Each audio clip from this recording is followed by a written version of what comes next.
छोटू चल बेटा जरा जल्दी कर, वो 5 नंबर वाले टेबल पर कस्टमर बहुत देर से खाने का इंतजार कर रहा है और बाहर भी लाइन बढ़ती जा रही है। इतना लेट करेंगे तो सब बगल वाले होटल में चले जाएंगे।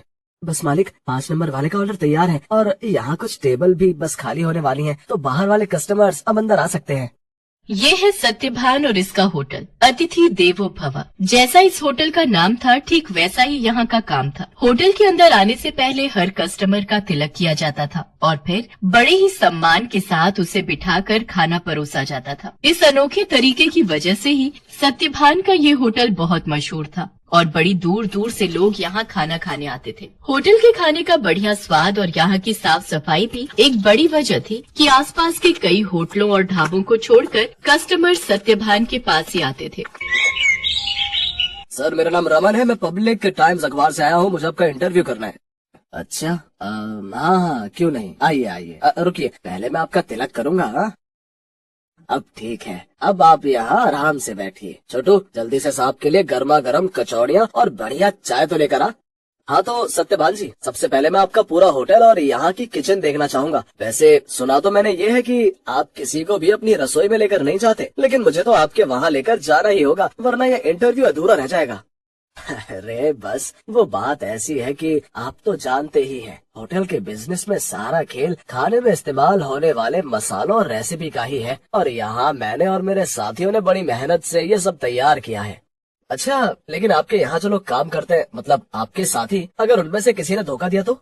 नहीं नहीं, ऐसा तो हो ही नहीं सकता। यहाँ जितने भी लोग मेरे लिए काम करते हैं वो सब के सब मेरे गांव से ही हैं, यानी सब मेरा परिवार है। आज तक का रिकॉर्ड है, मुझे मेरा कोई साथी छोड़कर नहीं गया।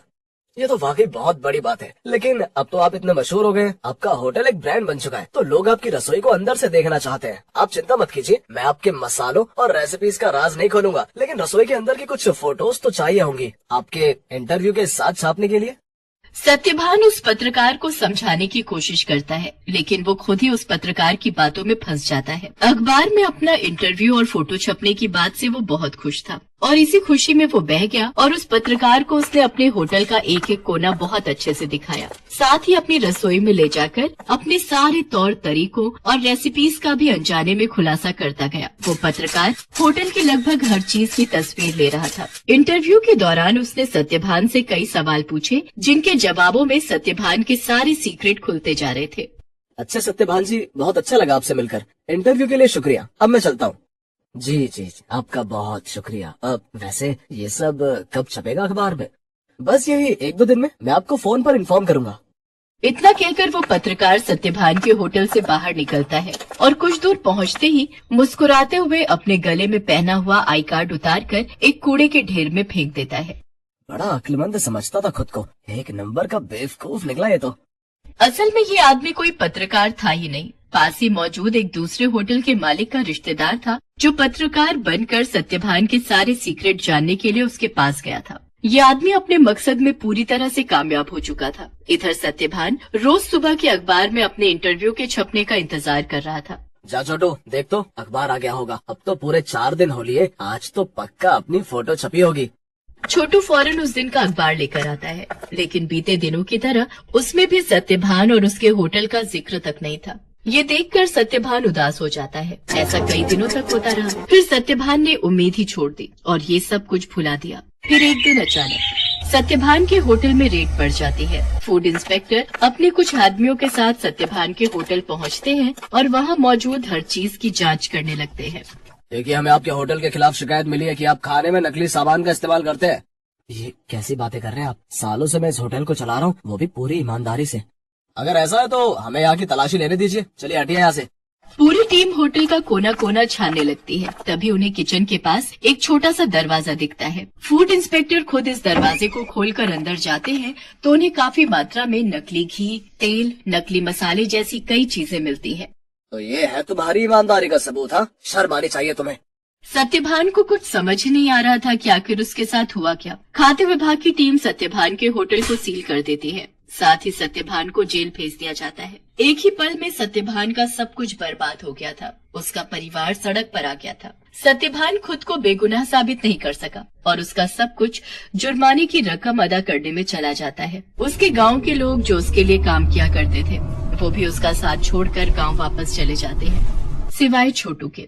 चलो तुम्हारी जमानत हो गई है। जमानत की बात सुनकर सत्यभान चौंक जाता है। वो बाहर आकर देखता है तो एक वकील के साथ खड़ा छोटू उसका इंतजार कर रहा था। छोटू, तूने ये सब कैसे किया बेटा? तेरे पास इतने पैसे कहाँ से आए? मैं तो बिन माँ बाप का एक लावारिस था मालिक। आपने मुझे सहारा दिया था तो मैं आपको इस हाल में अकेला कैसे छोड़ देता? आपको याद है, मैं हर महीने की तनख्वाह से कुछ पैसे जोड़ता था अपनी आगे की पढ़ाई के लिए। बस वही आज काम आ गए। छोटू की बात सुनकर सत्यभान की आंखों में आंसू आ जाते हैं और वो छोटू को गले लगा लेता है। लेकिन अभी भी सब कुछ ठीक नहीं हुआ था। शहर भर में सत्यभान का नाम खराब हो चुका था। इसलिए सत्यभान अपने परिवार और छोटू के साथ शहर छोड़कर अपने गांव चला जाता है। वहाँ बांस के बड़े बड़े जंगल थे, जिनके बीचों बीच एक छोटी सी झोपड़ी बनाकर सत्यभान और उसका परिवार रहने लगता है। सत्यभान के पास गुजर बसर के लायक भी पैसे नहीं थे, इसलिए उसे कुछ तो करना ही था। तभी एक दिन उसने गांव के एक बच्चे को एक आधे कटे बांस में कुछ खाते हुए देखा। सत्यभान उस बच्चे के पास गया और उससे बोला, बेटा, ये क्या खा रहे हो? ये हरे बांस का अचार है और ये रोटी है। ये बर्तन, ये भी बांस से बना है। वो यहाँ गांव में बांस ही सबसे ज्यादा उगता है ना, तो हम लोग इसी का ज्यादा से ज्यादा इस्तेमाल करते हैं। उस बच्चे की बात सुनकर जैसे सत्यभान के दिमाग के घोड़े दौड़ने लगे। उसने फौरन छोटू को अपने पास बुलाया और उसे कुछ समझाने लगा। फिर अगले दिन तड़के सुबह ही वो छोटू के साथ बांस के जंगल में गया और ढेर सारी बांस की लकड़ियाँ काट कर ले आया।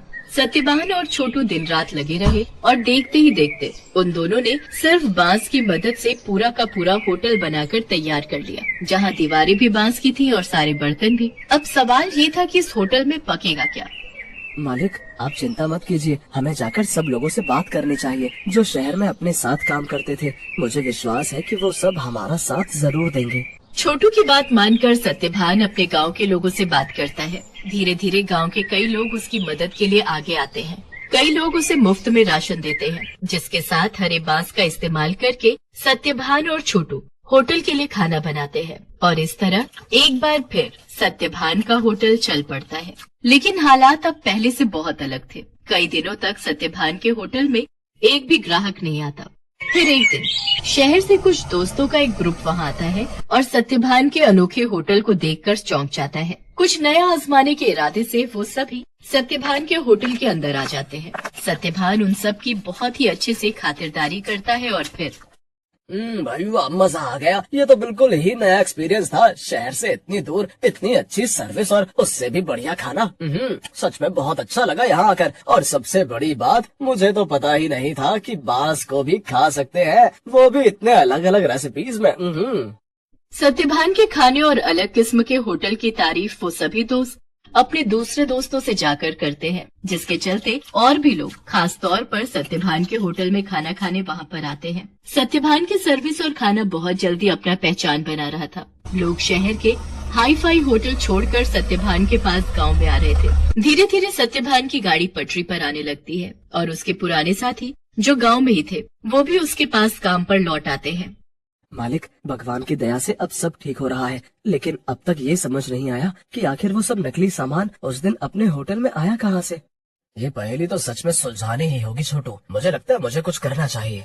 सत्यभान के पास अब इतने पैसे जमा हो चुके थे कि वो अपने खिलाफ रची गई साजिश की जांच करवा सकता था। वो अपने केस को रीओपन करवाता है और एक प्राइवेट डिटेक्टिव की मदद से सारा सच बाहर निकलवाता है। असल में रमन जो सत्यभान के पास पत्रकार बनकर आया था, ये सब उसके और उसके रिश्तेदार की सांठगांठ थी, जो सत्यभान के पुराने होटल के पास ही अपना होटल चलाता था। साथ ही सत्यभान की तरक्की से जलता भी था। रमन के द्वारा जुटाई गई जानकारी की मदद से ही वो सारा नकली सामान रातों रात चुपके से सत्यभान के होटल के अंदर पहुंचाया गया था। प्राइवेट डिटेक्टिव ने सारे जरूरी सबूत जुटा लिए थे, जिनकी मदद से दूध का दूध और पानी का पानी हो गया। दोषियों को सजा मिली और सत्यभान को उसकी खोई हुई इज्जत। शहर में मौजूद सत्यभान की सारी संपत्ति उसे वापस मिल जाती है, जहां सत्यभान फिर से अपना होटल शुरू